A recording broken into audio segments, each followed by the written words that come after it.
सबसे पहले आपको 2 काउंट में करना है। First count here, second count forward.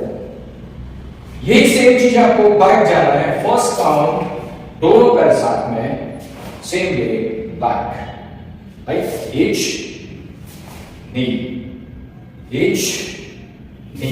जब आगे जाते हो तो हाइट आपका सेम, एच नी, एच नी।